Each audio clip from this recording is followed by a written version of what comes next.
Olá, galerinha do oitavo ano, tudo na paz? Espero que vocês estejam bem. Vamos lá para mais uma aula de geografia. Então, como vocês já sabem, iniciando um novo ano letivo, vocês eram de sétimo, agora vocês são oitavo. Então, precisamos muito da colaboração de vocês, certo? Precisamos muito para que vocês façam todas as atividades, acompanhem as videoaulas. Então, para quem não sabe ainda, sou professora de geografia, meu nome é Isana, certo? Então, vamos lá para mais uma aula de geografia. Vamos que vamos com tudo. Deixa eu compartilhar aqui o próximo slide. Então, quanto mais você estuda, mais aprende e se aproxima dos seus sonhos. Lembre sempre disso. Enquanto mais nós estudamos, né, nós se aproximamos de conquistar todos os nossos objetivos, todos os nossos sonhos, todos os nossos desejos. Então, caprichem aí. Eu sei que estamos vivendo em momentos um pouco complexos, mas vocês vão vencer e nós vamos vencer, certo? Essa era a mensagem para a nossa aula de hoje. Então, agora é hora de estudar. É hora de estudar, nós devemos fazer o quê? Pegar o material, pegar o livro, pegar o caderno, pegar o lápis, pegar a caneta, fazer tudo direitinho, acompanhar toda a aula de geografia aí com capricho. Então, nossa, deixa eu voltar aqui, eita, voltou, foi tudo. Calma aí, viu? Meu slide deu problema aqui.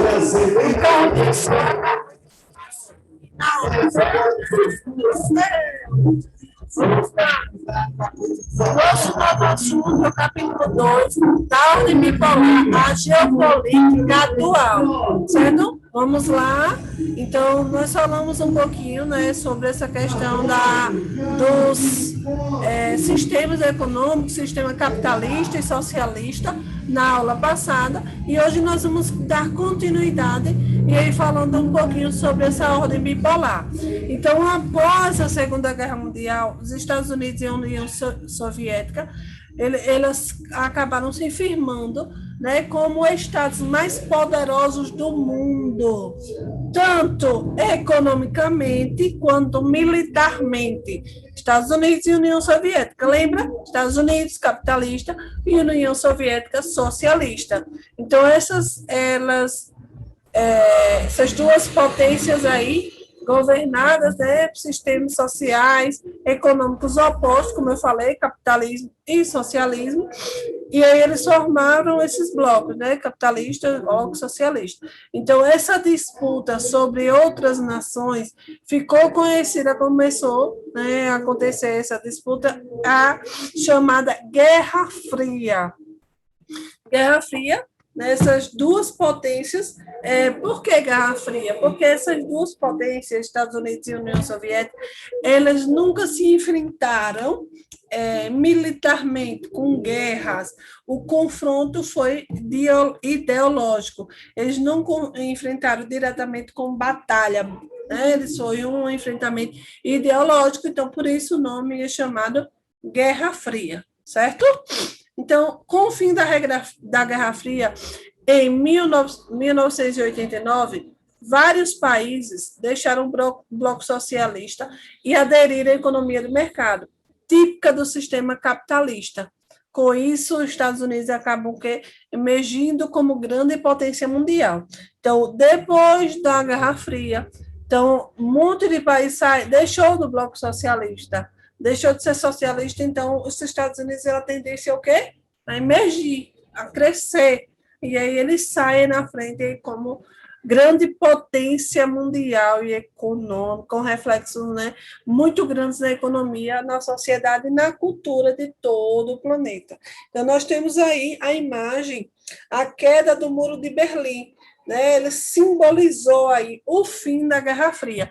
Então, foi nesse período um episódio, né, muito marcante, que simbolizou aí o fim da Guerra Fria. Calma aí, deixa eu passar, viu? A Guerra Fria, depois de quase 6 anos de batalha e um saldo de mais de 50 milhões de mortos e 28 milhões de mutilados, a Segunda Guerra Mundial terminou em 1945. com a derrota dos países que formavam um bloco conhecido como Eixo, que foi o que era liderado por quem? Por Itália, por Japão e por Alemanha. O Japão, o último a se render, sofreu ainda ataques nucleares dos Estados Unidos, que lançaram 2 bombas atômicas na cidade de Hiroshima e Nagasaki, assombrando o mundo. Eu acredito que vocês já ouviram falar, né, desse ataque, né, dos Estados Unidos no Japão, que aí foi esse lançamento aí dessas bombas atômicas na cidade de Hiroshima e Nagasaki. E até hoje, né, várias e várias pessoas que ainda sobreviveram a esses ataques, ou, né, familiares que sobreviveram, tem muita gente que ainda sofre consequências, né, por causa da questão da radiação. Então, com o fim da Guerra Fria, países que formaram o bloco dos aliados, Estados Unidos, União Soviética e Reino Unido, vitoriosos, participaram de conferências para reorganizar o espaço europeu de acordo com seus interesses. A Conferência de Alta Potsdam remodelar as fronteiras soviéticas e alemãs, expandindo as áreas de influência da União Soviética. Os Estados Unidos, tremendo o avanço soviético, lançou a doutrina Truman em 1947, que os Estados Unidos tinham medo da União Soviética. Ele lança essa doutrina. Qual era o objetivo? Colocar os países da Europa Ocidental sob a influência deles. Assim, teve o início do processo de bipolarização mundial, né, com o mundo dividido em 2 polos de poder. Né? E aí, com esses 2 polos de poder, o bloco, né, a Europa, era essa consequência, os países da Europa que se alinharam ao bloco ocidental, que eram os capitalistas, e os países do bloco oriental, que eram socialistas. Então, no mesmo ano, a Alemanha ela foi dividida em dois países, República Federal da Alemanha, ou Alemanha Ocidental, que era a Alemanha capitalista, e a República Democrática Alemã, que era a Alemanha Oriental, que era a Alemanha o quê? Socialista. Então, nesse cenário que eles estavam vivendo de guerra, de conflito, de quem tinha mais poder, quem tinha mais importância no cenário econômico atual, a corrida espacial foi um marco, né, que disputa os dois blocos, capitalista e socialista.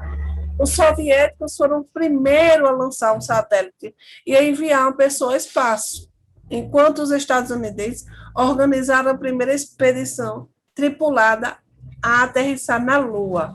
Mas, primeiramente, os soviéticos eles foram os primeiros a lançar. Depois, os estadunidenses, foi essa corrida espacial para ver quem seria o primeiro, né, a fazer esse lançamento.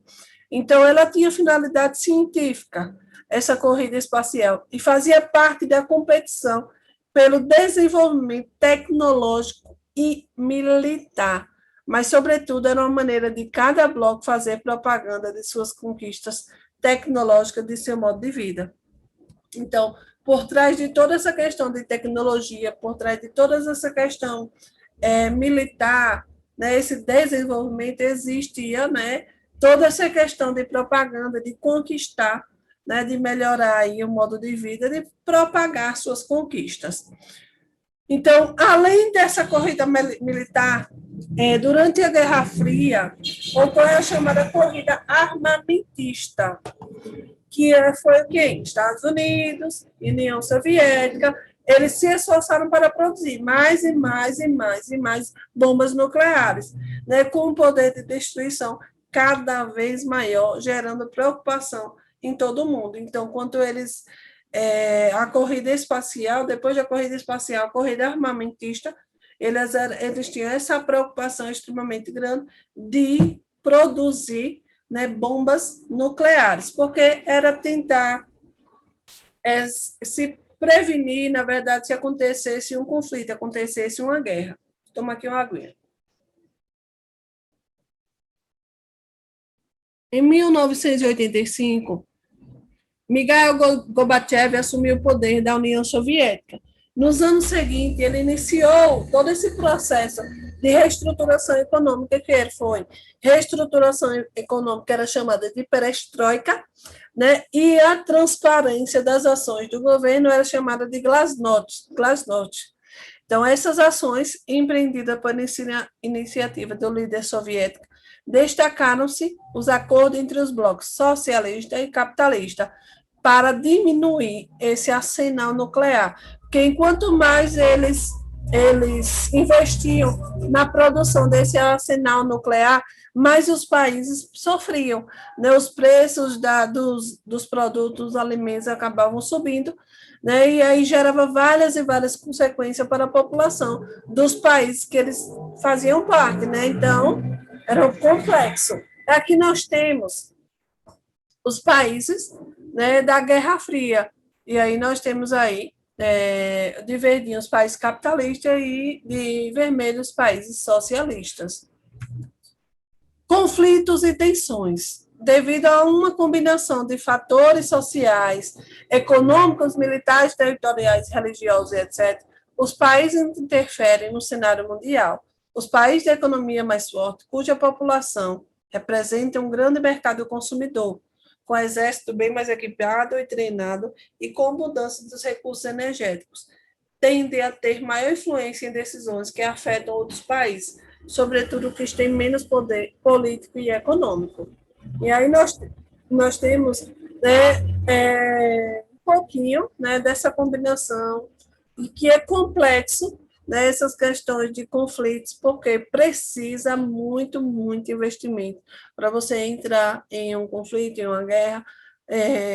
O país gera várias consequências para a população dos países. E aqui nós temos uma imagem, né, que só para vocês terem uma ideia da capacidade, né, dessa intervenção militar entre os países, né, de que acontecia essa disputa e essa influência global.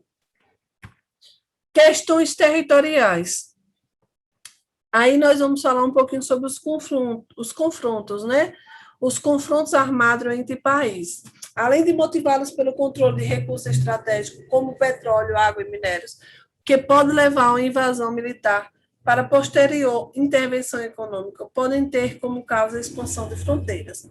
Um exemplo desse tipo de contenda territorial é a disputa entre a Argentina e o Reino Unido pela posse das Ilhas Maldivas, ou Falkland, situada no extremo sul, na América do Sul, a cerca de 464 quilômetros do litoral argentino.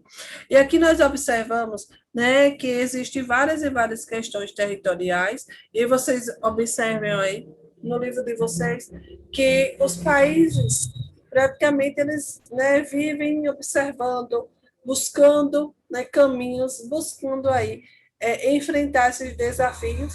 E existem muitos países que têm muitas disputas de fronteiras, disputa por territórios, né, essa questão de poder, né, mas tem países que militarmente estão preparados para essas disputas, mas tem países que militarmente não têm preparação nenhuma para entrar em uma disputa por território.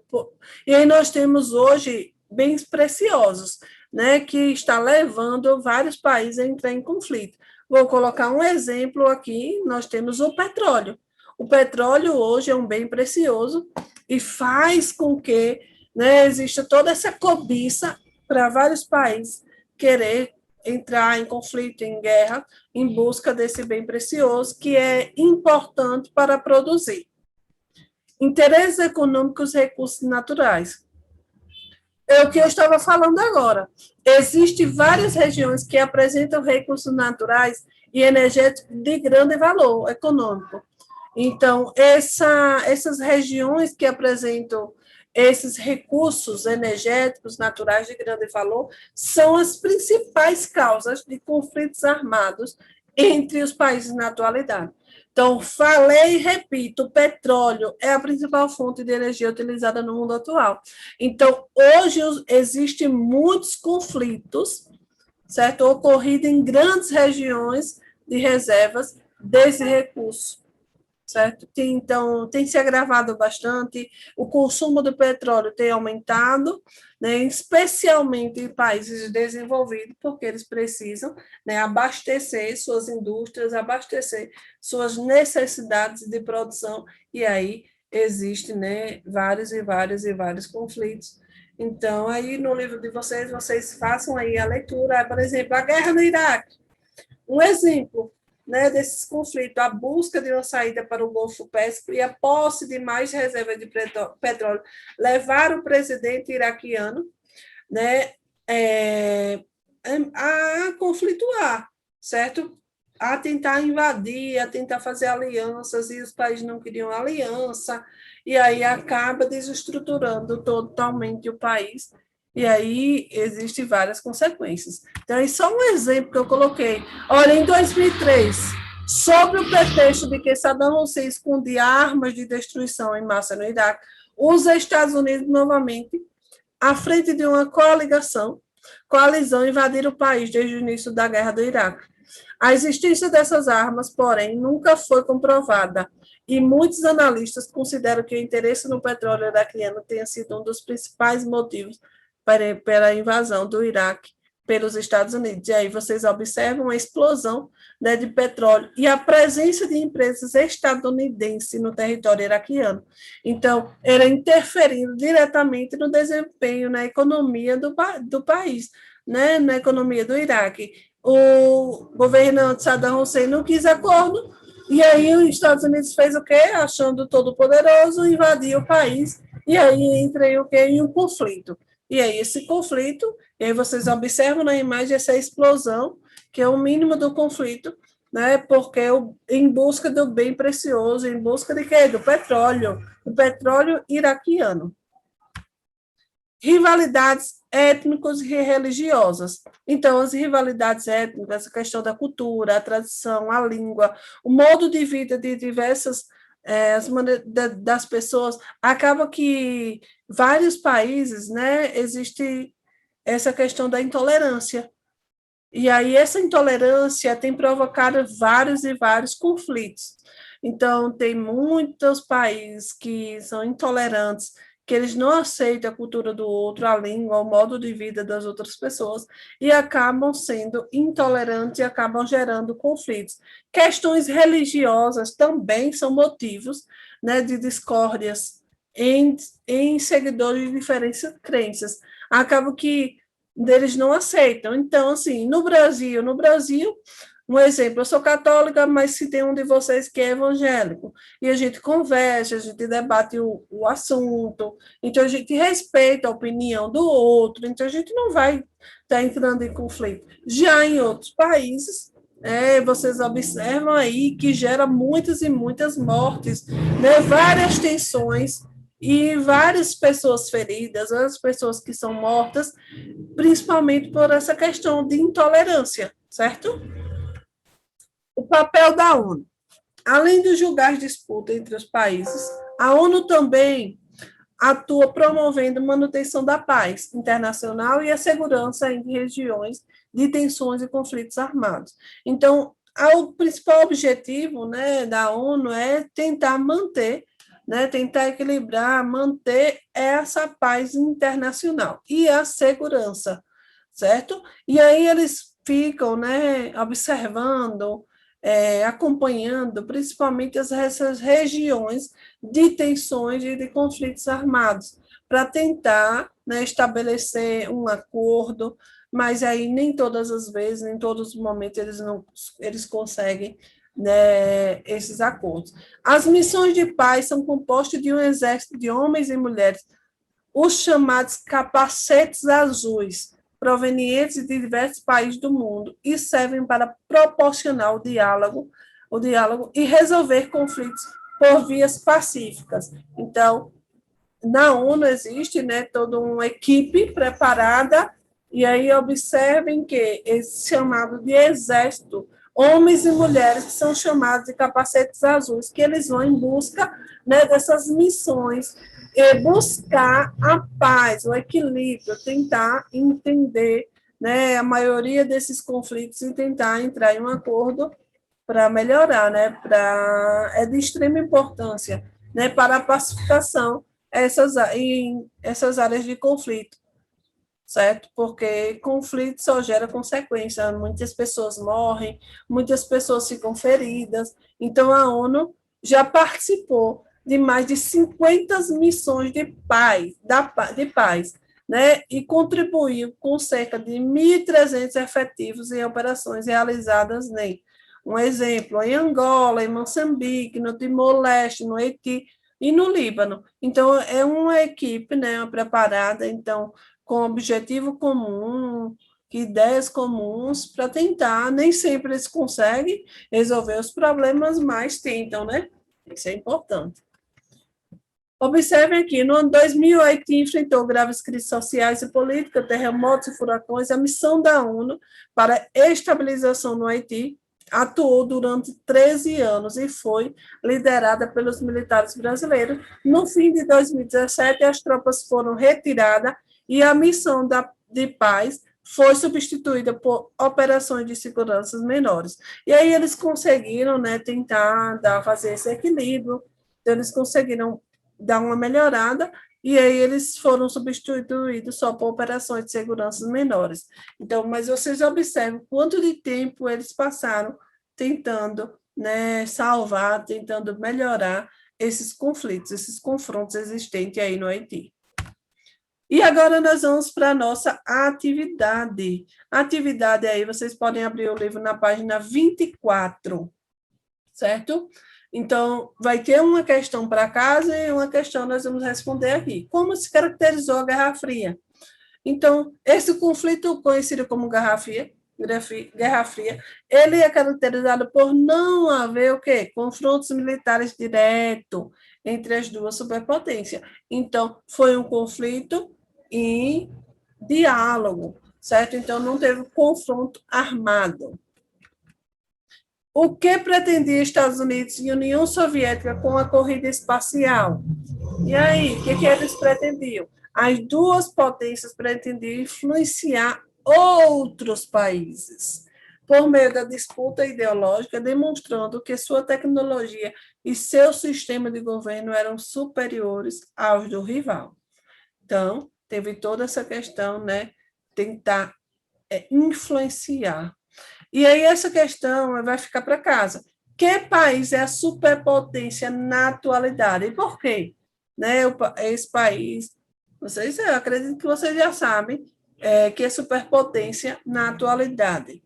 Qual é esse país? Esse está bem fácil, né? Esse fica bem tranquilo. Então, fiquem em casa, fiquem com Deus e até a próxima aula. Espero que vocês tenham gostado da aula. Se cuidem, se protejam e façam suas atividades tudo certinho.